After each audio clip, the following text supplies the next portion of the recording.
aula de hoje nós vamos falar sobre fundamentação teórica. Nas outras aulas você aprendeu sobre a elaboração da introdução.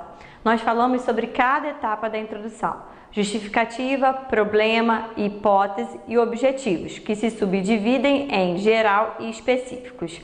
Após você concluir essa etapa do seu trabalho científico, seja ele qual for, você começa então a elaboração da fundamentação teórica, que é conhecida como a discussão ou diálogo criado entre os autores. Neste momento, você precisa separar os seus autores principais. Eu sei que você deve estar pensando assim: Gesiane, mas se eu cheguei ao ponto de escolher o meu tema, elaborar a minha introdução, claro que eu já tenho os meus autores principais. Eu acredito nisso. Porém, quando a gente começa a escrita, quando a gente começa a organizar o nosso texto, a gente começa a buscar outros autores. A gente percebe que a gente sente falta de outros conceitos, de outras teorias. E aí, nessa busca incessante de outros autores, a gente acaba bagunçando o nosso trabalho. A gente acaba misturando algumas informações dentro do nosso trabalho. Então, é muito bom, o conselho que eu dou, a dica que eu dou a vocês, que vocês tenham ordem na separação do material científico. E como que a gente pode ter essa ordem? A gente tem que primeiro buscar ao máximo artigos, periódicos, em jornais, em revistas científicas que venham a trazer os conceitos que a gente está procurando. Alguns orientadores, alguns professores de trabalho de conclusão de curso, eu não sei qual é o seu curso, você pode estar no mestrado, no doutorado, numa especialização ou numa graduação, vão dizer que você tem que aproveitar os autores dos últimos 10 anos. Não tem norma para isso, mas no máximo você vai aproveitar dos últimos 10 anos. Por quê? Nós estamos num mundo muito rápido, onde as mudanças acontecem de maneira muito brusca, através da informação, da tecnologia, da comunicação. E 10 anos para trás já é uma quantidade muito grande para você levar em consideração em termos de resultados científicos. O mundo já passou por muitas mudanças posteriormente a esses 10 anos. Porém, você deve estar falando assim: Gesiane, mas se eu quiser pesquisar alguns autores que são clássicos. Dentro da psicologia, por exemplo, nós temos o Freud.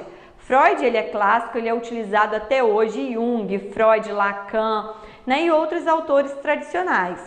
Esses autores, claro que você vai continuar fazendo uso deles. Até porque todos os estudos na atualidade têm seu embasamento teórico neles. Mas você vai também aproveitar autores atuais que falam sobre esse mesmo assunto. Às vezes eles até abrem um diálogo, por exemplo, com o Freud, com Lacan, com Jung. Você vai aproveitar esse diálogo e você vai trazer a discussão atual, citando os autores clássicos, os autores mais antigos. Então eu coloquei aqui o primeiro ponto para vocês da fundamentação teórica, que é o primeiro passo, é escolher os autores. Quais autores você vai fazer uso? Nessa busca incessante sobre os autores, vocês devem estar perguntando assim: mas eu vou ter que ler todos os artigos? Estou achando um monte de coisas. Eu vou ler todos os artigos? Também não. Se você for ler todos os artigos para depois você separar o que você quer e o que você não quer, vão se passar aí 10 anos, 3 anos, 4 anos e você somente na leitura. E você tem prazo para entregar o seu trabalho científico. Você tem prazo para entregar sua monografia, sua dissertação, sua tese, seu artigo, enfim, tá? Você vai ler o resumo. Você começa pela leitura do título do seu material científico e depois você vai ler o resumo do seu material científico. Leu o seu resumo, viu que de fato esse resumo chamou a sua atenção, tem a ver com o que você está pesquisando, aí sim, você vai baixar esse material no seu computador, que daqui a pouco, no segundo passo, nós vamos falar sobre como organizar esse acervo bibliográfico para, na hora de você montar as referências, você não ficar tão perdido em relação a esse acervo bibliográfico. Mas o que eu quero dizer agora é a separação desse material. Leia o resumo, veja se o resumo tem a ver com aquilo que você está pesquisando. Se tiver a ver, você vai baixar o artigo na íntegra, o material na íntegra. Se não tiver a ver, você vai já fazer a eliminação desse material. Bem, dentro desse primeiro passo, que a gente já falou dos últimos 10 anos, dos autores que a gente vai selecionar, vocês vão ver que vocês vão ter alguns orientadores que eles vão falar assim, não, eu não aceito, eu só quero dos últimos 5 anos. Não tem problema, ele não está errado, não tem uma regra para isso. Isso é bom senso e isso daí é experiência sobre o conhecimento científico que leva a gente a ter essa regra e essa norma em relação à seleção dos autores melhores para você utilizar no momento presente. Depois nós vamos falar dos sites principais de busca. Você vai ver que nós temos alguns sites que são pagos, então que você tem que ser assinante da revista para você ter acesso a esse material, e nós temos alguns sites que são gratuitos. E você deve estar pensando, mas eu vou ter que gastar dinheiro assinando essas revistas e esses sites? Também não, tá? Nós temos uma quantidade de acervo bibliográfico gratuito muito grande, e aí você pode aproveitar essa gratuidade, né? Esse acervo bibliográfico que você tem acesso com maior facilidade para você fazer sua pesquisa científica. Mas se você estiver inserido num programa de pós-graduação dentro de alguma universidade, se você estiver fazendo uma especialização, um mestrado ou um doutorado, geralmente as universidades elas têm assinatura com essas revistas, periódicos CAPES, por exemplo. Tem uma parte do periódicos CAPES que você tem acesso ao material de forma gratuita e tem uma parte dos periódicos CAPES que você precisa ser assinante daquela revista. Quando você faz a busca nos periódicos CAPES, você vai ver que vai aparecer lá como se fosse status, né? Então, livre ou para assinantes. Eu não lembro a palavra correta agora, mas ele bota verde ou vermelho para você saber se você vai ter acesso a esse material, tá? Então, não é preciso assinar, mas se você estiver numa universidade, vá até a biblioteca da universidade, pergunte quais são as revistas e os sites que vocês têm acesso, que são sites para quem é assinante, para quem é pagante. Agora, os sites gratuitos. Nós temos o cielo.br, que é um site muito bacana para a gente pesquisar jornais, periódicos e artigos científicos, né? Nós temos acesso a várias revistas. Você pode pesquisar ali através do nome do autor ou você pode pesquisar através de uma palavra-chave da sua pesquisa. Então, a partir dali, você tem acesso a vários materiais.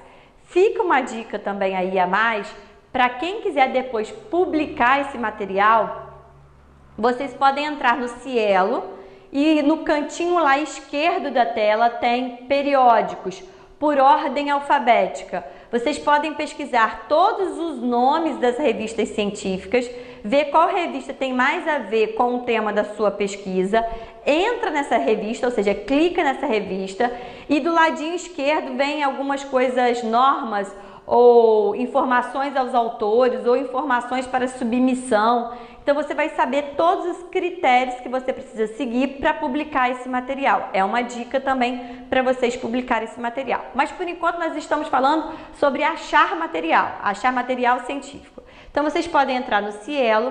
Nós temos o domíniopublico.gov.br, que está aqui, né? domíniopublico.gov.br. Esse domínio público, ele pede cadastro, ele é gratuito, só que você vai ter acesso apenas a teses e dissertações. Você não tem acesso a artigos científicos. Então você vai fazer um cadastro com seu nome, seus dados pessoais, ele vai pedir um e-mail e uma senha.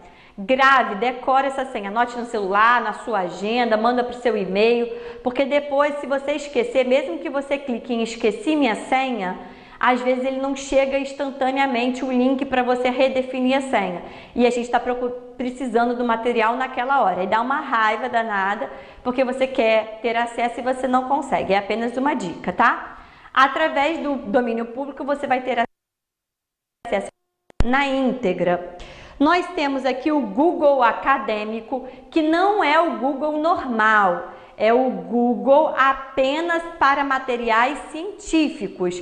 Através desse Google Acadêmico, então você entra no Google normal, vai lá e escreve Google Acadêmico, ele vai te dar o link desse Google e aí você bota o tema da sua pesquisa. Nunca coloque o título. Por quê? Porque o Google ele não faz a leitura exata sobre o seu título. Então você sempre vai colocar palavras-chave. Isso serve para o Cielo, para o domínio público, para qualquer site de busca, certo?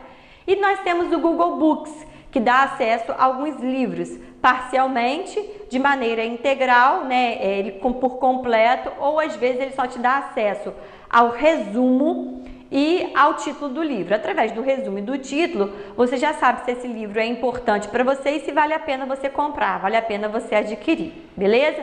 Então, a partir daqui você já tem uma grande quantidade de material para você fazer a sua pesquisa. Fez a seleção do seu material, leu os resumos, baixou os artigos, você vai começar a fazer o acervo bibliográfico no seu computador. Você vai começar a abrir uma pasta e você vai organizar esse material. Então, vamos supor que você tenha encontrado o principal trabalho para você foi estresse no trabalho entre 35 e 40 anos de idade. Então, seu artigo primeiro no seu arquivo do computador vai ser estresse no trabalho entre 35 e 40 anos de idade, artigo número 1. Assim você vai fazendo sucessivamente, artigo número 2, artigo número 3, vai botando o título para depois você achar mais facilmente. Além disso, eu aconselho vocês a abrirem um arquivo Word, Excel, da preferência, e vocês começarem a colocar ali naquele material o link de acesso. Então, artigo número 1, estresse no trabalho entre 35 e 40 anos de idade. Link, copia o link de acesso e cola ali. Acessado dia 14 de fevereiro de 2019. Por quê? Na hora de você montar as referências bibliográficas, você precisa dessas informações. E aí, a gente não consegue lembrar de onde a gente tirou. E às vezes a gente não acha de novo pelo título.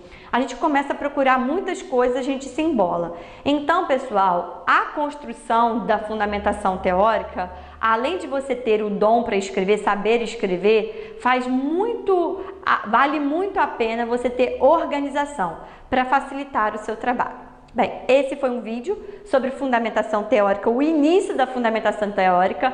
No próximo vídeo a gente vai começar a falar sobre a escrita da fundamentação teórica e como que você também faz a formatação desse texto. Espero vocês com participação. Então deixem os comentários para a gente poder dialogar sobre o assunto. Obrigada e até lá!